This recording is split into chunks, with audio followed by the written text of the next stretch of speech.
रोहित एक international company में job करता था और उसी कंपनी के लिए उसको 3 साल के लिए लंदन जाना पड़ा। वहाँ उसकी मुलाकात मिया से हुई और उन दोनों को प्यार हो गया और उन दोनों ने शादी कर ली। वही रोहित के भी 3 साल पूरे हो गए और वो दोनों हमेशा के लिए इंडिया वापस आ गए। इंडिया में रोहित की बहुत बड़ी फैमिली थी और मिया उन सब से मिलने के लिए बहुत एक्साइटेड थी और मिया इंडिया में बहुत खुश थी। ऐसे ही 5-6 महीने निकल गए और छुट्टियां आ गई तो सब फैमिली ने मिलकर तय किया कि इस छुट्टियों में हम सब अपने गांव जाएंगे। मिया उसकी सास से पूछती है, मम्मी कौन सा गांव? उसकी सास बताती है, बेटा वो हमारा गांव है, वहाँ पे हमारी बहुत बड़ी हवेली है, पहले हम सब वही रहा करते थे। फिर मिया उसकी सास से कहती है, फिर क्यों मम्मी जी हम यहाँ आ गए? उसकी सास कुछ बताने ही वाली थी तब वहाँ पे मनीष चाचा जी आ गए और उसकी सास अचानक से चुप हो गई और उसकी सास ने मिया से कहा, बेटा अभी बहुत रात हो गई है, तुम जाके सो जाओ, कल सुबह उठना भी तो है गांव जाने के लिए। मिया ने हाँ कहा और वो बेडरूम में चली गई और सुबह सुबह सब लोग तैयार होके गांव के लिए निकल जाते हैं। सभी लोग बहुत खुश थे क्योंकि सभी लोग बहुत दिनों के बाद गांव जा रहे थे। तभी ही जाते जाते मिया की आंख लग जाती है और मिया चिल्लाकर उठती है। तभी सब लोग उससे पूछते हैं कि क्या हुआ? मिया कहती है, बहुत भयंकर सपना था। और तभी वो लोग गांव में पहुंच जाते हैं और जैसे ही मिया गाड़ी से नीचे उतरती है उसे लगने लगता है कि उसने ये जगह पहले भी कहीं देखी है। तभी रोहित मिया से कहता है, कैसी बात कर रही हो मिया? तुम इंडिया में पहली बार आई हो तो तुम ये गांव पहले कैसे देखोगी? मिया मुस्कुराकर कहती है, हाँ तुमने सही कहा, मुझे ऐसे ही लगा होगा। फिर भी मिया को लगता रहता है कि वो यहाँ पहले भी आई है और जब वो हवेली में पहली बार जाती है तब उसे अजीब अजीब आवाज़ सुनाई देती है, बचाओ मुझे, कोई तो बचाओ, बचाओ बचाओ बचाओ, आग आग आग, बचाओ मुझे, बचाओ बचाओ मुझे, कोई तो बचाओ, बचाओ बचाओ बचाओ, आग आग आग, बचाओ मुझे, बचाओ बचाओ बचाओ मुझे, तो बचाओ बचाओ बचाओ बचाओ बचाओ बचाओ बचाओ बचाओ, आग आग आग आग, बचाओ बचाओ मुझे, बचाओ, सुनाई दी, बचाओ बचाओ मुझे, बचाओ बचाओ, आग आग आग। तभी मिया की ननद बोलती है, चलिए भाभी मैं आपको हवेली दिखाती हूँ। मिया ने भी हाँ कहा और उसके साथ हवेली देखने चली गई। उसकी ननद ने मिया को सारी हवेली दिखा दी। तभी 1 मिनट के लिए मिया की ननद को किसी का कॉल आता है और वो मिया से दूर जाती है और मिया आगे जाते जाते एक बंद दरवाजे की ओर देखती है। उसे वो दरवाजे को देखकर थोड़ा अजीब लगा। सोचने लगी कि हवेली के सारे दरवाजे खुले हैं लेकिन इसी कमरे का दरवाज़ा क्यों बंद है। तभी मिया उस बंद दरवाजे को हाथ लगाती है तो उसका हाथ जलने लगा और उसे फिर से वो आवाज़ सुनाई दी। लेने में तकलीफ होने लगी।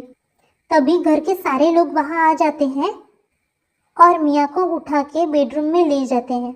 जैसे ही मिया होश में आती है तो कहने लगती है कि उस बंद कमरे में कोई है, मुझे आवाज़ दे रहा है।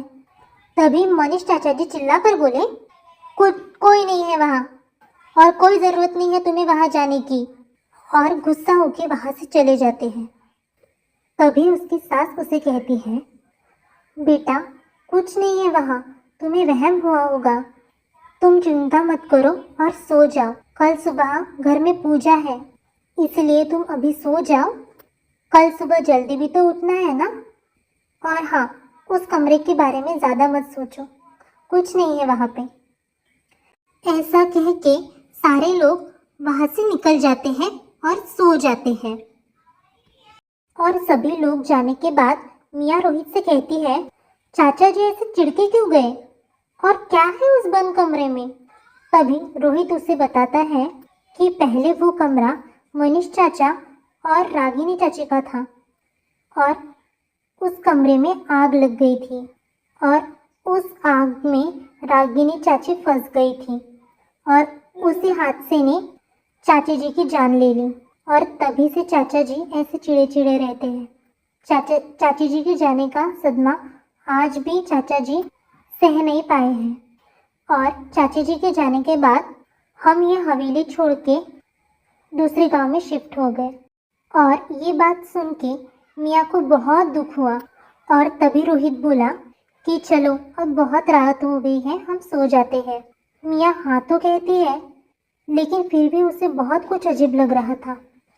मियाँ रोहित के कहने से लेट तो जाती है, लेकिन उसे ज़रा भी नींद नहीं आती।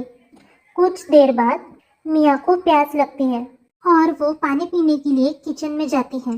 किचन से आते आते हॉल में उसको एक फ़ोटो फ्रेम मिलती है, फैमिली फ़ोटो फ्रेम।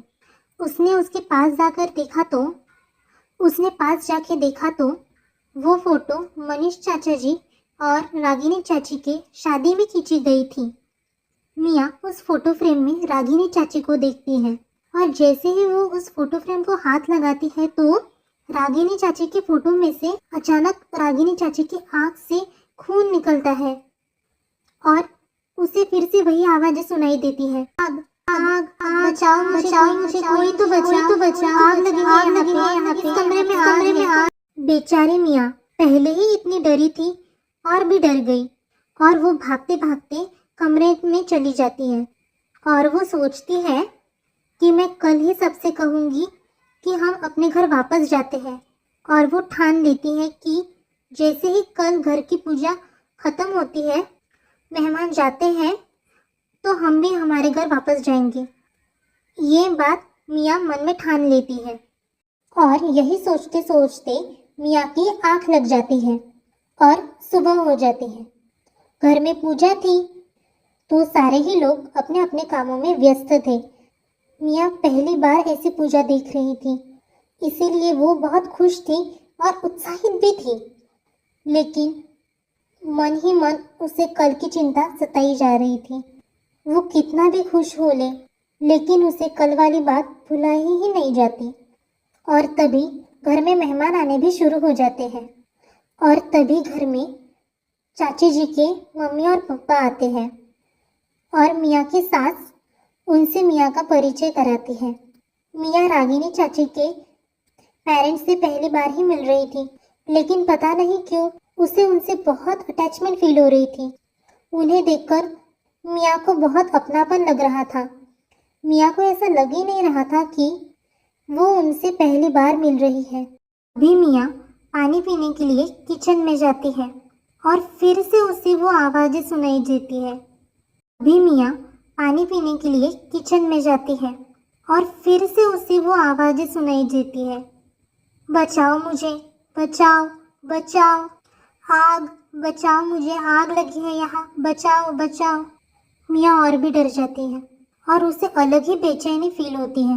तभी वो डिसाइड करती है कि वो अभी के अभी उस बंद कमरे में जाएगी और देखेगी कि वो उसमें है क्या। क्यों मुझे ऐसा लग रहा है, मैं वहाँ पे अभी के अभी जाती हूँ और देखती हूँ कि वहाँ है क्या। ऐसा मियाँ मन ही में तय कर लेती है और उस कमरे में जाती है। बचाओ बचाओ बचाओ बचाओ बचाओ बचाओ, आग आग, बचाओ मुझे, आग लगी, बचाओ बचाओ बचाओ। मियाँ और भी डर जाती है और उसे अलग ही बेचैनी फील होती है। तभी वो डिसाइड करती है कि वो अभी के अभी उस बंद कमरे में जाएगी और देखेगी कि वो उसमें है क्या। क्यों मुझे ऐसा लग रहा है, मैं वहाँ पे अभी के अभी जाती हूँ और देखती हूँ कि वहाँ है क्या। ऐसा मियाँ मन ही में तय कर लेती है और उस कमरे में जाती है और मियाँ वहाँ चक्कर खाकर गिर जाती है और जब वो उठती है तब उसे पिछले जन्म का सब कुछ याद आ जाता है। उसे याद आ जाता है कि वही रागिनी है और तभी मियाँ सीढ़ियों से नीचे उतरती है। तभी मिया की सास उससे कहती है, बेटा मिया तुम कहाँ थी? तभी मिया बोलती है, मिया नहीं, रागिनी हूँ मैं। सभी लोग शॉक हो जाते हैं। मनीष चाचा जी कहते हैं, क्या बोल रही ये लड़की? मिया कहती है, हाँ रागिनी हूँ मैं, और मैं यहाँ पे अपना बदला लेने आई हूँ। हाँ मैं मेरा बदला लेने आई हूँ, मेरा 30 साल पुराना मैं यहाँ पे अपना बदला लेने आई हूँ। तभी रागिनी के पापा बोलते हैं, बदला? कौन सा बदला? तभी रागिनी कहती है, मेरी मौत का बदला। उस दिन उस कमरे में आग लगी नहीं थी, लगाई गई थी, और वो आग लगाने वाला कोई और नहीं, मेरा ही पति था। सब लोग एकदम शॉक हो जाते हैं। तभी रागिनी के ससुर जी बोलते हैं, मनीष क्यों मारेगा तुम्हें? और रागिनी बोलती है, क्योंकि इसकी सारी काली करतूतों का मुझे पता चल गया था। इसने सिर्फ मुझे ही नहीं, मेरे भाई को भी मारा है, क्योंकि मेरा भाई मरने के बाद मेरे मम्मी पापा की सारी प्रॉपर्टी मेरे नाम होने वाली थी, और मेरे मरने के बाद मनीष के, इसीलिए उन्होंने मेरे भाई को मारा। और जब मुझे ये सब पता चला और मैं सबको बताने ही वाली थी, तो इन्होंने मेरे कमरे को आग लगा दी और मुझे मार दिया। और इन सब में मनीष अकेले ही नहीं थे, उनके साथ उनकी प्रेयसी भी थी, जिसने मुझे मारने के बाद मनीष को ब्लैकमेल किया और वो सारी प्रॉपर्टी लेके भाग गई। और रागिनी मनीष से कहती है, अब चुप क्यों है तू? बोलना, यही सच है ना तेरा? तभी मनीष कहता है, मुझे माफ़ कर दो रागिनी, मुझसे बहुत बड़ी गलती हो गई। तुम्हें मारने के बाद मैं कभी भी खुश नहीं रह पाया हूँ। और तभी रागिनी सीढ़ियों से नीचे उतरती है और मनीष के पास जाकर उसका गला दबाती है और उसका बदला पूरा कर लेती है।